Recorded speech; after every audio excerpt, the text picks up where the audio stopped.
안녕하세요. 백곰입니다. 많은 분들의 응원과 기도에 감사드립니다. 오늘 영상은 다음과 같은 순서로 진행하겠습니다. 오늘 코스피 지수는 0.52% 상승한 2367.85포인트로 마감을 했습니다.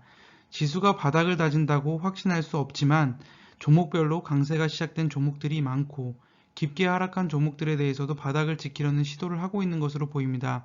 종목별로 차별화된 전략으로 투자를 이어나가셔야 하는 시기입니다.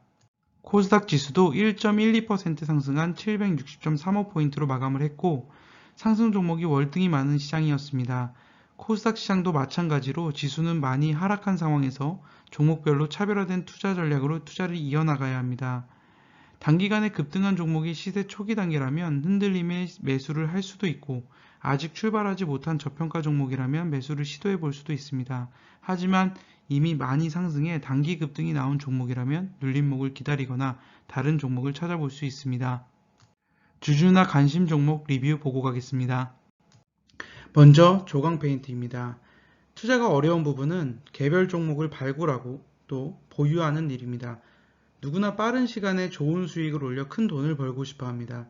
하지만 주식시장의 내일은 그 어떤 누구도 알고 맞출 수 없다는 사실을 인정해야 하지만 실패하지 않고 투자를 이어나갈 수 있습니다.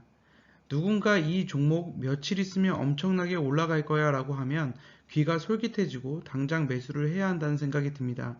하지만 그 정보가 내 귀에까지 들려왔다면 누구나 아는 정보이거나 잘못된 정보일 수 있다는 사실은 한 번쯤은 생각해 보고 고민하고 종목을 다시 한번 점검을 해 투자를 결정을 해야 합니다.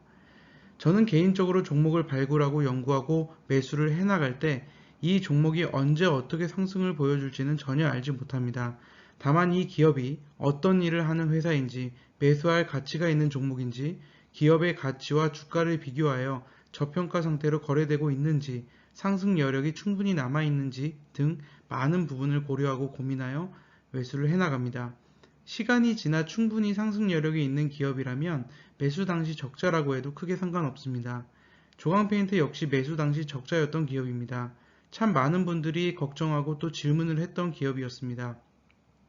처음 매수를 시작한 건 작년 6월이었으니까 1년 이상 계좌에서 마이너스 상태였기 때문에 충분히 매집할 시간을 줬던 종목이고 중간중간 급등을 해주면서 한두 번씩은 매도 기회도 주고 다시 매수할 기회도 줬던 종목입니다. 아무 관심 없는 전평가된 종목을 자세히 찾아보면 실제로 업황이 개선되는 경우도 있고 다른 사업을 통해 미래 성장 동력을 확보하고 있는 기업도 있습니다. 조광페인트는 자산가치 대비 PBR이 현재 0.61이지만 최초 매수했을 때는 0.4 이하로 저평가되어 있으면서도 2차전지 접착제 분야 진출로 인한 신성장 동력을 확보하는 준비를 하고 있었고 조선업이 회복하면서 페인트에 대한 수요도 늘어날 것으로 기대하고 있었습니다. 주식의 가치가 언제 반영될지는 정확히 알 수는 없지만 종목을 잘 발굴하고 충분히 기회를 줄 때 기회를 잘 활용해서 매수하고 잘 보유해서 좋은 수익으로 성공 투자하시길 바라겠습니다. 다음은 제주은행입니다.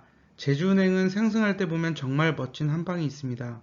저는 오늘로 또 하나의 세자릿수 수익이 된 종목이 되었는데요. 요즘같이 시장이 좋지 않을 때도 종목들이 돌아가면서 급등을 보여줘서 그나마 계좌를 지켜주고 있는 상황입니다.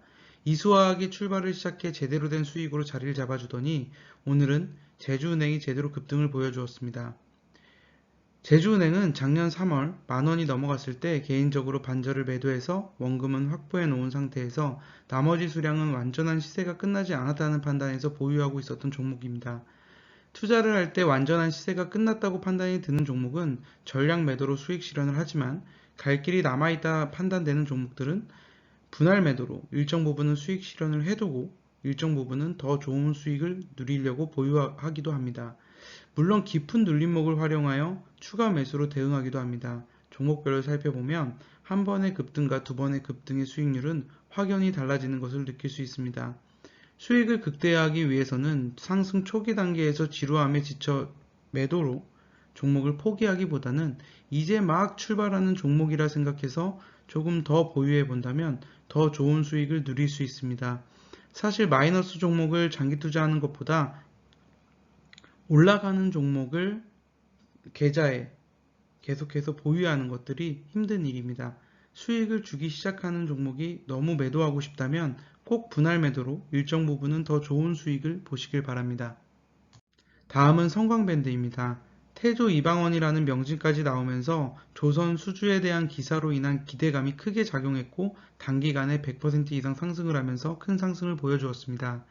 그로 인해 단기 조정 가능성이 있다고 판단해 일부 수량을 수익 실현했고 일부 가격 조정이 들어왔습니다. 8,000원에서 9,000원 사이에 매집을 한 종목이기 때문에 워낙 평균 단가가 낮고 아직까지는 전량 매도할 만한 구간은 아니라고 판단하고 있습니다. 다만 단기 상승폭이 컸고 일시적으로 대중의 관심을 받았기 때문에 당분간 가격 조정과 기간 조정을 거칠 수도 있다고 판단하고 있습니다.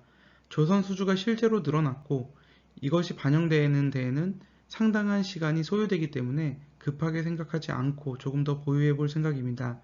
다른 조선 기자재 종목들에 대해서도 단기적인 관점으로는 조정 가능성이 있고 장기적인 관점으로는 추가 상승 가능성이 있을 것으로 판단하고 있습니다. 바닥 구간에서 많이 매수하지 못했다는 생각으로 급등 이후에 많은 수량의 주식을 추격 매수하면 오히려 조정기간의 평균 단가 이하로 주식이 떨어져 일시적인 손실을 보거나 반대로 약간의 손실로 투자를 마무리할 수도 있습니다. 피라미딩을 할 때는 자신의 단가보다 너무 높은 곳에서 하면 위험에 노출된다는 것을 꼭 기억해서 항상 조심해야 합니다. 다음은 LIG 넥스원입니다. 방산주도 마찬가지로 태조 이방원이라는 이름으로 불리기 시작한 이후부터 조정을 받고 있습니다. 이 종목도 마찬가지로 이미 100%가 넘는 수익률로 수익 실현을 해두었기 때문에 남은 수량은 조정을 받으면서 지속 보유하고 있습니다.